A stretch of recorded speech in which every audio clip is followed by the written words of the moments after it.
Hanney is a very famous painting called My Land. But he's got a show for a girl thing, but he runs an art. I'm trying to build a 3D printer at home. I subscribe to this magazine, you get a part every week kind of thing. Really? Yeah, that's where and then that's when I sort of heard about the pens, because this is a lot easier to be honest, because I don't have to go through modelling it on a computer. I can just draw straight away. Yeah, it's kind of like a spider web. The artist I've been looking at, a guy called Thomas Saraceno, he was kind of the first person to scan a spider's web, like an MRI scanner. So you can actually see the structure and model it on the computer. Like it's a continuous network. There's no sort of there's sort of sections where it's more concentrated, but there's not a separation. This is a millennium simulation, which is like the largest scale of the universe, and that's a neural network of a mouse. It basically turns this pattern into fractal geometry really obviously, like this sort of. It's a pattern that sort of transcends scales and, you know, the Fibonacci sequence and fractal geometry. This composition isn't planned. I haven't planned to put this one here and have these. It just kind of organically grows.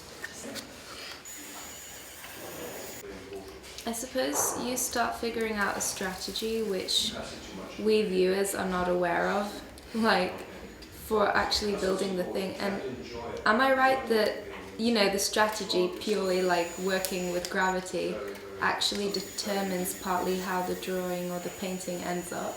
Yeah, it's definitely like just making it stay up, giving it a support.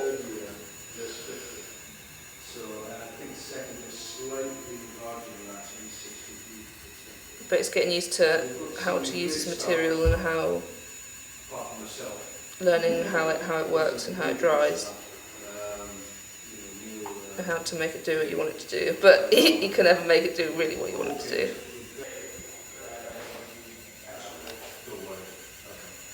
So I don't know if you can see it. It's cracked. So you get a really cool pattern. I did, and this was a really cool one. So this was just flour and just house paint, and it was on a plastic sheet. So I put it up, laid it flat, put it on, put it up, and then very slowly it all fell off. But it was really cool because you could see, and you get this sort of same kind of patterns as well in this bit. Like you can see it like there's like a river with ice on it or something. And this was flour as well, and you get all the cracks. And Jason Martin had a little phase. And then I really started playing around with the wool stuff and making this sort of lattice. And then it's planning foam. It's really fun. It's so like such an evil chemical. It's so bad. If you get it on your skin, it's the most horrible thing. But it makes such organic patterns, and this one as well. And then I've been playing around with Minecraft. That is a really good idea. And making installations because you don't have to worry about gravity. You can make stuff float. This was my exhibition piece for the end of last year.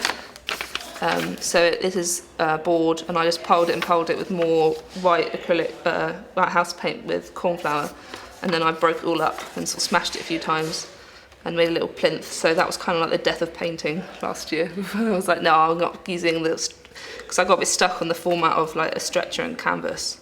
So that's why I started doing these. But yeah, kind of a poetic end to year one, giving up on the stretcher. I did attach this to the wall and I've taken it off, but it's a bit flimsy. But if I do it in a room, then I have to put bits on the walls, so then this will stay up. This is like preparing to do the room, so I'm just getting used to using it on a larger scale, because I've only done sort of like table scale things before. But I'd like this to get a lot taller. And I've got glow in the dark filament. Oh wow. So I'd like to paint it black and then do this in it, and then so it's a little bit more otherly, it's a bit more disorientating. Hanney is a very famous painting called My Land. But he's got a show for a girl thing, but he runs an art school.